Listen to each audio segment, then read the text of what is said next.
શરૂઆત કરીશું ગરમીના રેકોર્ડની।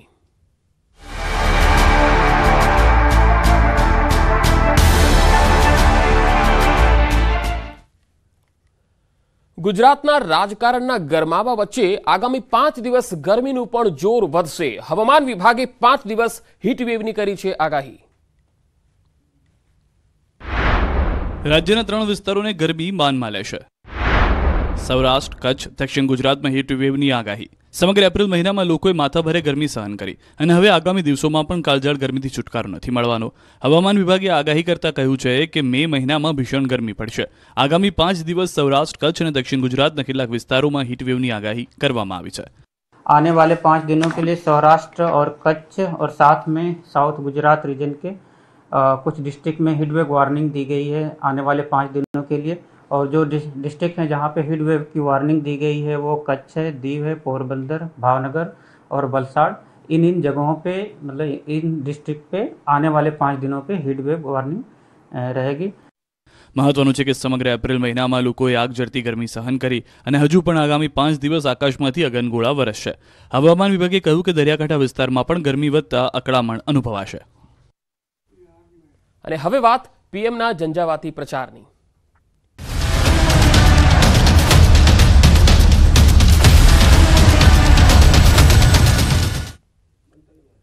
પ્રધાનમંત્રી નરેન્દ્ર મોદી આજે ગુજરાતમાં ગજવશે 4 સભા। આણંદ, વઢવાણ, જામનગર અને જૂનાગઢમાં જનસભા સંબોધન કરશે। પીએમનો આજે મધ્ય ગુજરાત અને સૌરાષ્ટ્રમાં પ્રચંડ પ્રચાર। પીએમ આજે સવારે 11 કલાકે આણંદના વિદ્યાનગર ખાતે સભાને સંબોધશે। બપોરે 1 વાગે સુરેન્દ્રનગરના વઢવાણ ખાતે જનસભા સંબોધશે।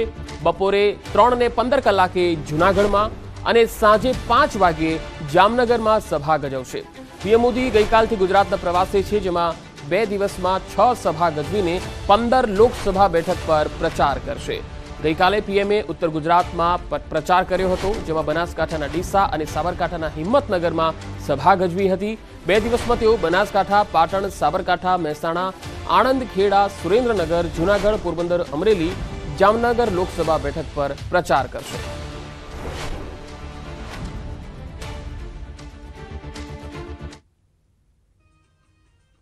તો 4 અલગ અલગ તસવીરો આપણે બતાવી રહ્યા છીએ। જે જગ્યા પર પીએમની જનસભા આયોજિત કરવામાં આવેલી છે, ત્યાંથી જે તસવીરો આવી રહી છે, તમામ પ્રકારની તૈયારીઓ છે તેને આખરી ઓપ આપી દેવામાં આવ્યો છે।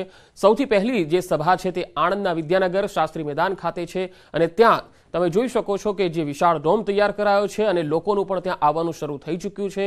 11 વાગે પ્રધાનમંત્રી નરેન્દ્ર મોદીનું આણંદ ચરોતર નગરીમાં આગમન થવાનું છે, ત્યારે તમામ પ્રકારની તૈયારીઓ જે છે એ પૂરી કરી લેવામાં આવી છે। કુલ 4 સભા આજે પીએમ સંબોધવાના છે, જેમાં પહેલી સભા આણંદના વિદ્યાનગરમાં છે, બીજી સુરેન્દ્રનગરના વઢવાણમાં બપોરે 1 કલાકે છે, ત્રીજી જનસભા જૂનાગઢમાં બપોરે 3:15 વાગ્યે છે અને જે ચોથી સભા છે એ 5 વાગે છે, જે જામનગર લોકસભા બેઠકમાં છે।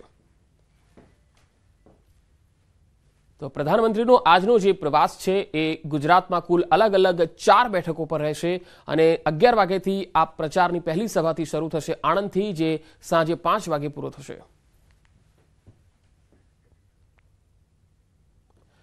પીએમ મોદી 2 દિવસ ગુજરાતના પ્રવાસે છે, ત્યારે પીએમએ ગાંધીનગર કમલમની મુલાકાત લીધી હતી। પ્રધાનમંત્રી નરેન્દ્ર મોદી ભાજપના આગેવાનો અને કાર્યકર્તાઓને મળ્યા। જૂના કાર્યકરો અને આગેવાનોને પીએમએ યાદ પણ કર્યા। મુખ્યમંત્રી ભૂપેન્દ્ર પટેલ, પ્રદેશ અધ્યક્ષ CR પાટીલ, ગૃહ રાજ્યમંત્રી હર્ષ સંઘવી તથા પ્રદેશ સંગઠનના મહામંત્રી રત્નાકરજી ઉપસ્થિત રહ્યા। કમલમ કાર્યાલયની વ્યવસ્થાની તમામ ટીમ સાથે પીએમએ રૂબરૂ મુલાકાત કરી માર્ગદર્શન આપ્યું।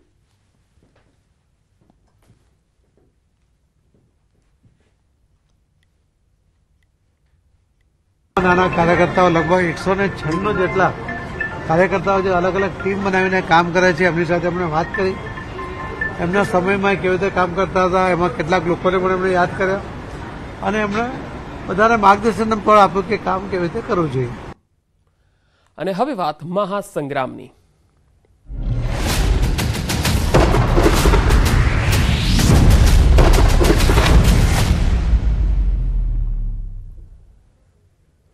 ચૂંટણીનો જામ્યો જોરદાર જંગ। પ્રચાર પૂરજોશમાં થઈ રહ્યો છે અને ભાજપ પણ એડી ચોટીનો પ્રચાર કરી રહ્યો છે।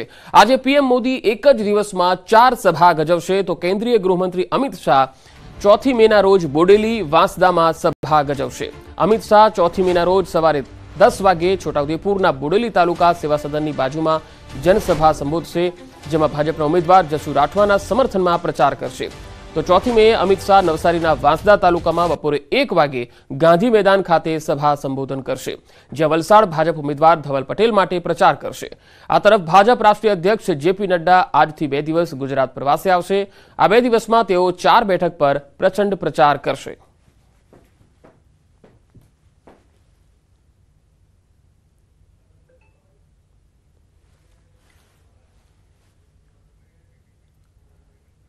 તો ભાજપ રાષ્ટ્રીય અધ્યક્ષ આજથી 2 દિવસ ગુજરાતના પ્રવાસે છે. જેપી નડ્ડા આજથી 2 દિવસ ગુજરાતમાં પ્રચાર કરશે. આ 2 દિવસમાં નડ્ડા 4 બેઠકો પર પ્રચાર કરશે. આજે સાંજે મહેસાણામાં નડ્ડા પ્રચંડ પ્રચાર અને જનસભાને પણ સંબોધન કરશે, જ્યારે સાંજે 6 વાગે મહેસાણાના અવસર પાર્ટી પ્લોટ પાસે વિજય સંકલ્પ સભાને સંબોધશે, જેમાં તેઓ મહેસાણા ભાજપ ઉમેદવાર હરિભાઈ પટેલ માટે પ્રચાર કરશે. આવતીકાલે જેપી નડ્ડા દાહોદ અને અમદાવાદ પશ્ચિમ બેઠક અને કચ્છ લોકસભામાં ભાજપ ઉમેદવારનો પ્રચાર કરશે. 3જી મેના રોજ નડ્ડા દાહોદમાં સવારે 11 વાગે જસવંતસિંહ ભાભોર માટે સભા કરશે. તો બપોરે 2 વાગે અમદાવાદના ટાગોર હોલ ખાતે મતદારો સાથે સંવાદ કરશે, જ્યારે સાંજે 5 વાગે કચ્છના ઉમેદવાર વિનોદ ચાવડાના સમર્થનમાં રોડ શો યોજશે. તે બાદ રાત્રે 8 વાગે ગાંધીધામમાં કાર્યકર્તાઓ સાથે સંવાદ કરશે. તો 2 દિવસ 4 બેઠકો પર જેપી નડ્ડા પ્રચાર કરવાના છે. જેપી નડ્ડા પણ 2 દિવસ ગુજરાતના પ્રવાસે છે અને અલગ અલગ બેઠકો પર મતદારો સાથે સીધો સંવાદ કરશે. આજે સાંજે 6 વાગે તેઓ મહેસાણામાં સભા કરવાના છે. આવતીકાલે 3 લોકસભા બેઠકો પર પ્રચાર કરવાના છે, જેમાં દાહોદ અને કચ્છ જે મહત્વપૂર્ણ બેઠક મનાય છે ત્યાં પણ પ્રચાર કરવાના છે. 3 મેના રોજ સવારે 11 વાગે દાહોદમાં જનસભાનું આયોજન છે, જ્યાં જેપી નડ્ડા સંબોધન કરશે. તો બપોરે 2 વાગે 3 તારીખના રોજ અમદાવાદમાં ટાગોર હોલ ખાતે સંવાદ કરશે. તો સાંજે કચ્છ બેઠક પર પ્રચાર કરશે.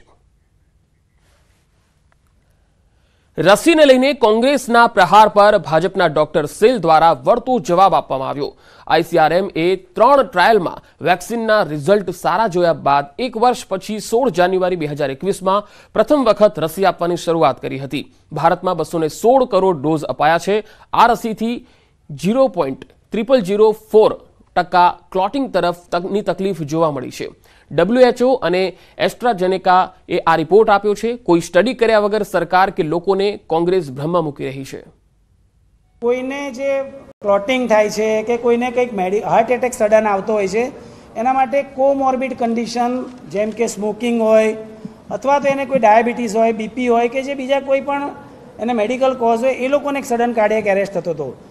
બીજું સિમ્પલ સાદી આપણે એક ઓરલ કોન્ટ્રાસેપ્ટિવ પિલ્સ એ પણ જો આપણી બહેનો જે લેતી હોય છે એના લેવાથી પણ ક્લોટિંગનો પ્રોબ્લેમ થતો છે. દરેક ડ્રગને એનો પોતાનો કોમ્પ્લિકેશન હોય જ છે. એટલે આપણે એવું ક્લેમ કરીએ કે આ વેક્સિન લેવાથી આ થયું છે, એના એ તો કદાચ મને ખબર નથી કે આ કેમ આ કોઈ સ્ટડી કર્યા વગર કોંગ્રેસના પ્રવક્તા કે કોંગ્રેસના નેતાઓ આવું સ્ટેટમેન્ટ લઈને સરકારને અને સરકાર તો પછી બધા સામાન્ય પ્રજાને ભ્રમમાં મૂકે છે.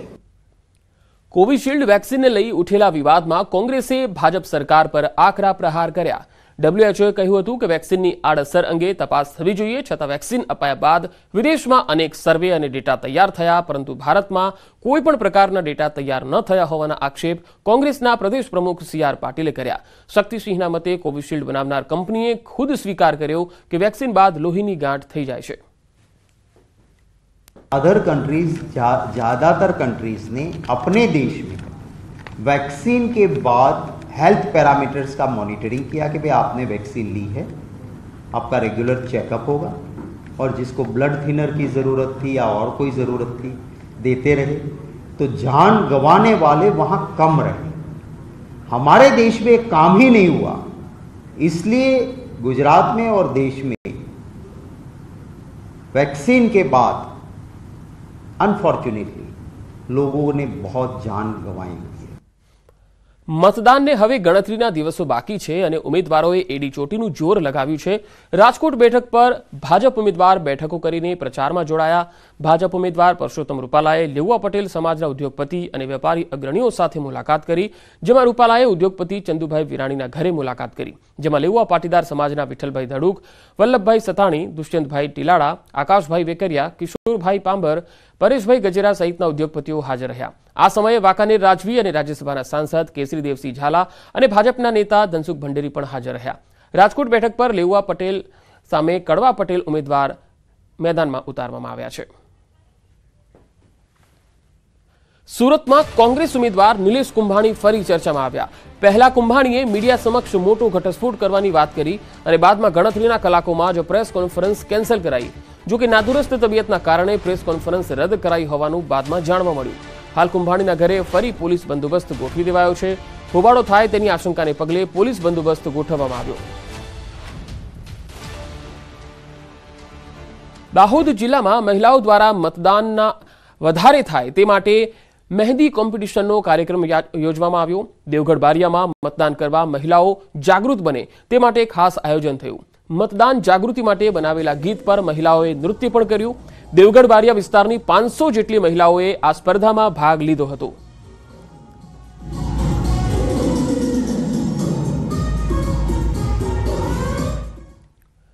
રાજ્યમાં લોકસભા ચૂંટણીના હવે ગણતરીના દિવસો બાકી છે, ત્યારે બારડોલી લોકસભા મત વિસ્તારમાં સમાવિષ્ટ તાપી જિલ્લામાં ગુજરાત સરકારના મંત્રી મુકેશ પટેલે ભાજપનું સહકાર સંમેલન આયોજિત કર્યું, જેમાં ભાજપના હોદ્દેદારો અને કાર્યકર્તાઓ ઉપસ્થિત રહ્યા।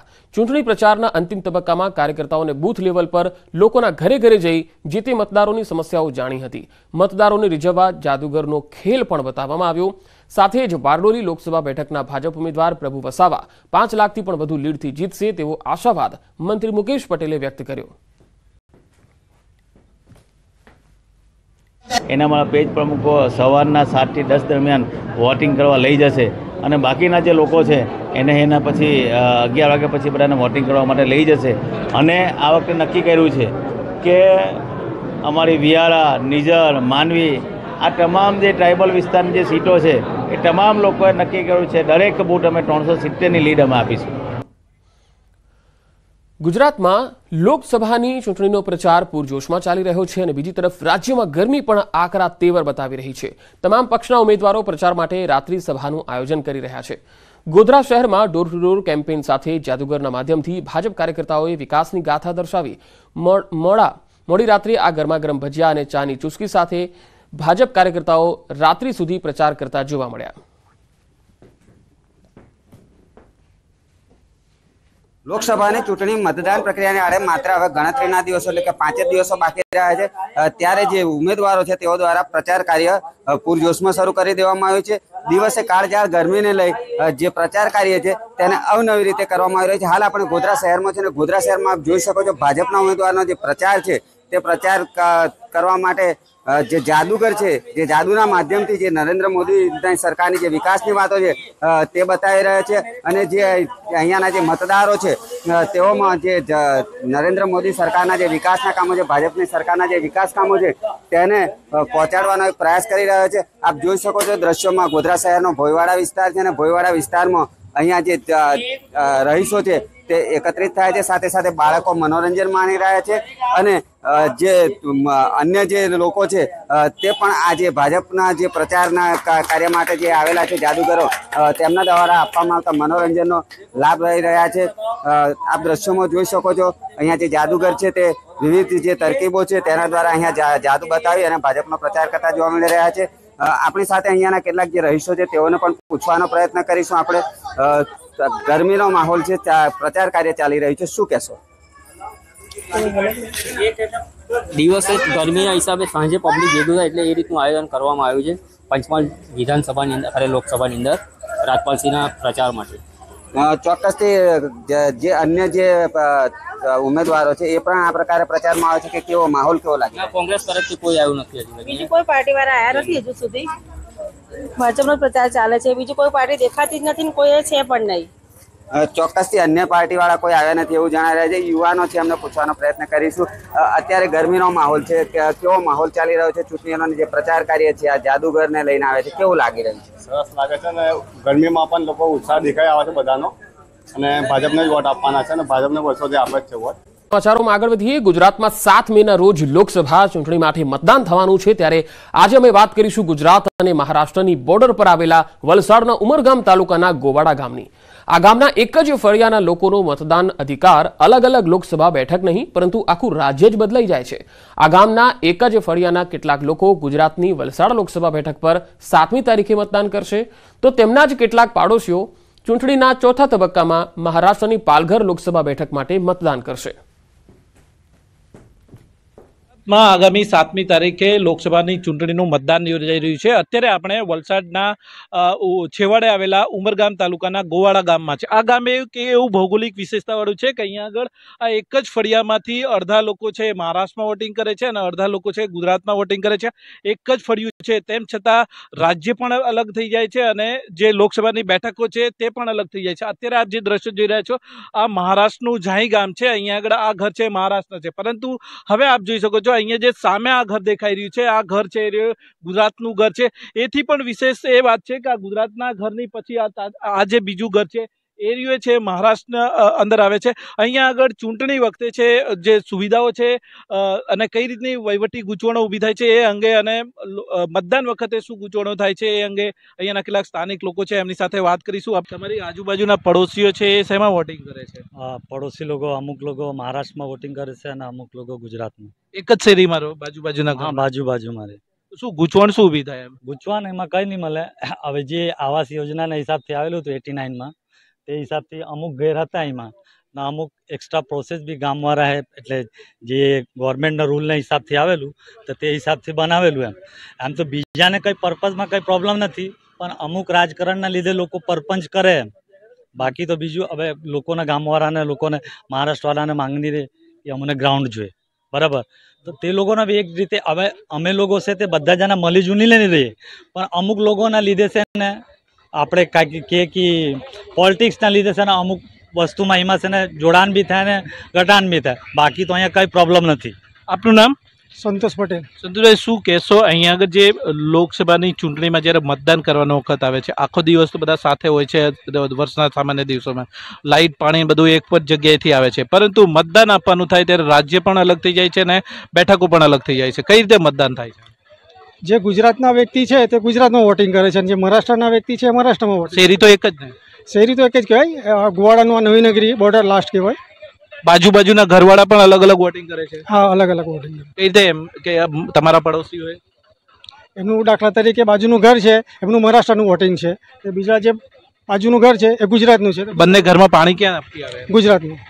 આ રીતે છે જે આવતા લોકસભાની ચૂંટણી છે 7મી તારીખે જે મતદાન થઈ રહ્યું છે, મહારાષ્ટ્રના હદ પર આવેલું ગુજરાતનું આ છેવાડાનું ગોવાડા ગામ છે. આ નવી નગરી છે. અહીંયા જોઈ શકો છો આ એક જ શેરી છે, પરંતુ જે આ ઘર જોઈ રહ્યા છો આ ઘર છે મહારાષ્ટ્રમાં લાગે છે અને આ ઘરના જે સભ્યો છે એ મહારાષ્ટ્રની પાલઘર લોકસભા બેઠક પર છે એ છે મતદાન કરે છે. જ્યારે આ જે ઘર જોઈ રહ્યા છો આ ઘર છે ગુજરાતના વલસાડ લોકસભા બેઠક પર અહીંયાના જે લોકો છે મતદાન કરે છે. આમ વલસાડના છેવાડે આવેલું અને ગુજરાતનું જોવા જઈએ તો મહારાષ્ટ્રમાંથી ગુજરાતમાં પ્રવેશતા પહેલું ગામ એવું છે જ્યાં આગળ એક જ શેરીમાં રહેતા લોકોને લાઇટ, પાણી અને અન્ય સુવિધાઓ ગુજરાત ગવર્મેન્ટ આપે છે, પરંતુ જ્યારે મત આપવાની વાત આવે છે ત્યારે એક જ ફળિયાના અમુક લોકોને છે ગુજરાતમાં મતદાન કરવાનું હોય છે અને અમુક લોકો છે મહારાષ્ટ્રમાં મતદાન કરે છે. આમ એક જ ફળિયાના લોકોમાં જે એક જ ફળિયાના લોકો છે, પરંતુ જ્યારે મતદાનની વાત આવે છે ત્યારે રાજ્ય પણ અલગ થઈ જાય છે અને